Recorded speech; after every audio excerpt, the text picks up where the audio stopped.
Bonjour à tous, c'est Roland pour une nouvelle analyse vidéo.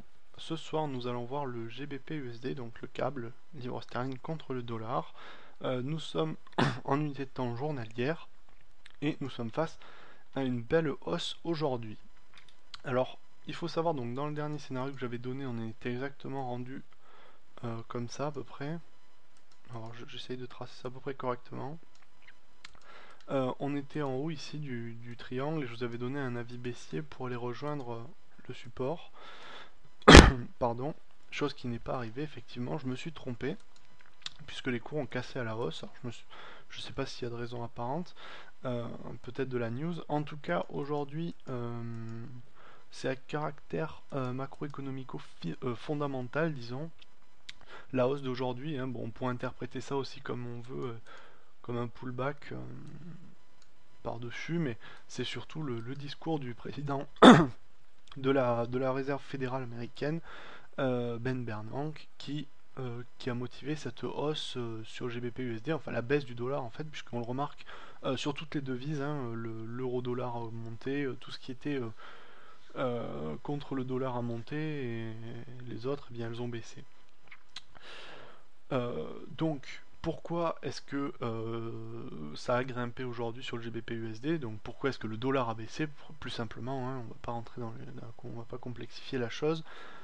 Parce que le directeur de la Banque centrale a annoncé, enfin laissé entendre dire tout du moins, qu'il continuerait à soutenir l'économie américaine, donc qu'il y aurait potentiellement encore des injections de liquidités dans l'économie, donc comme on l'entend bien, les fameux QE, donc pour les assouplissements quantitatifs, c'est-à-dire les rachats de titres de dette et autres, privés ou publics, qui créent, en fait, finalement, c'est un petit peu de la planche à billets. Et la planche à billets, bien entendu, si on fait plus de dollars, si on offre plus de dollars, le dollar vaut moins cher puisqu'il y en a plus. C'est l'offre et la demande, tout simplement. Donc, ce qui est logique, donc s'il annonce que ça va arriver, ou potentiellement il le laisse entendre, ça veut dire qu'il risque d'imprimer du dollar, donc que le dollar va baisser, donc ceux qui sont actuellement sur le dollar lâchent les positions un petit peu suite à ça. Alors c'est peut-être un peu de la panique, de la folie sur la journée. Après, est-ce que le mouvement va se conserver partout sur toutes les paires qui sont face au dollar ou avec le dollar dans cette dynamique? Ça, c'est pas certain. Ça dépend aussi d'autres paramètres, hein. Sur l'euro-dollar, on peut être moins certain que ça continue à monter ou autre. On n'est pas D'ailleurs, on remarque bien sur l'euro-dollar, vous regarderez l'analyse que j'avais fait hier, qu'on a bloqué sur un niveau très précis et que les cours ont vraiment baissé à la suite, alors que sur le GBP-USD, la hausse a été conservée quasiment toute la séance.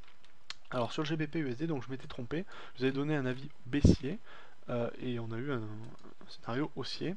Alors actuellement, on est dans un système de range un petit peu, qu'on peut matérialiser si on prend des bornes à peu près pifométriques, comme ça, ou on peut les prendre plus grandes si on veut, on peut prendre celle de tout en haut. Voilà.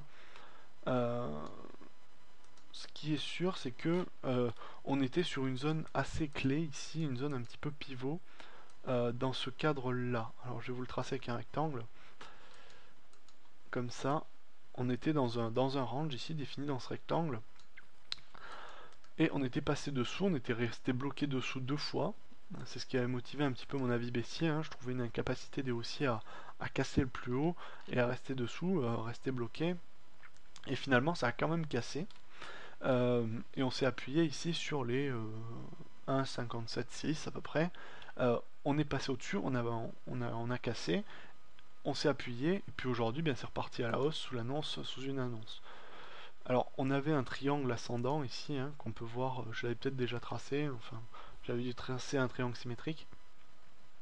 On avait un triangle ascendant, donc en toute logique, en sortie de cette figure, on prend la base ici approximative, on la reporte au point de sortie. Bon, si on enlève l'aléa de la mèche, on est à peu près, euh, disons, dans ce rectangle-là,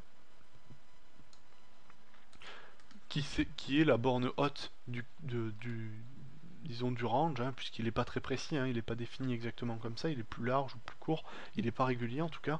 On arrive dans une borne haute du range, hein, disons. Donc ce qui donne un bon objectif théorique, ce qui amène à penser que un point de vue haussier sur le GBP USD est tout à fait cohérent. Même si on n'est pas passé au-dessus du dernier plus haut aujourd'hui, pardon, je me suis planté de graphique, je suis passé sur la UD USD, désolé, en voulant tracer un trait. Donc voilà, on n'est pas passé au-dessus du dernier plus haut, mais on a quand même une hausse qui avale, en tout cas qui avale tous les corps de la précédente baisse qu'on avait pu observer ici. Donc là on est sur une dynamique, à mon avis, de regain haussier. On a passé la moitié, disons, la moitié de cette zone de range, on est passé au-dessus. Donc sur un point déterminant, dans une dynamique de range, la logique c'est qu'on est jusqu'en haut pour repartir à la baisse après ou le casser, tout dépend. En tout cas, on est passé au-dessus, donc logiquement on va arriver jusqu'à peu près, à mon avis, 1,61,6, bon, 1,62 pour être plus large. Et puis de toute façon, on a par-dessus ça une figure chartiste qui est le triangle ascendant.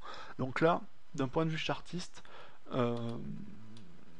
je pense qu'on peut être tout à fait cohérent à l'achat sur la paire GBP-USD jusqu'à 1,62. Après, ça devient plus compliqué. Alors, on peut pousser jusqu'à 1,63 à la dernière résistance, mais après, ça devient difficile à sortir des scénarios clairs. En tout cas, un scénario qui part de maintenant jusqu'à 1,62 me paraît très probable.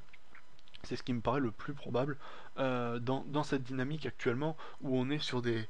où globalement l'idée c'est de dire voilà, on est dans une zone de range, on a touché le plus bas, on avait une zone d'incertitude qui pouvait nous amener à penser qu'on allait finalement repartir à la baisse comme ça, mais finalement non, on est passé au-dessus de la zone médiane qui est assez forte, hein, vous voyez, parce qu'il y a plein de points de support, résistance sur cette zone, hein, vous voyez ici il y en a, là ça faisait résistance.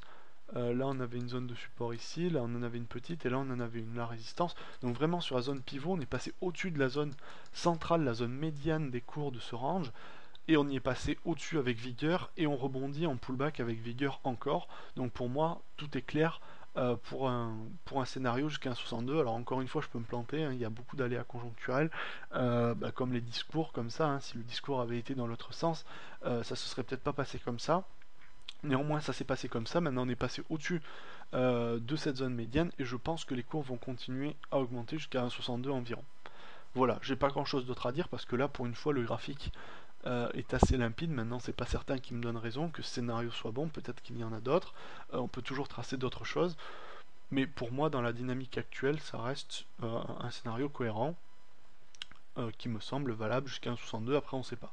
Et de toute manière, si ça se passe pas comme ça, là je me serais bien planté parce que pour moi ici, il y a une bonne configuration, pas forcément d'achat parce qu'on a déjà une grosse bougie haussière. Le mieux ça aurait été d'être audacieux sur la dernière bougie, mais on a une bonne configuration haussière jusqu'à 1,62.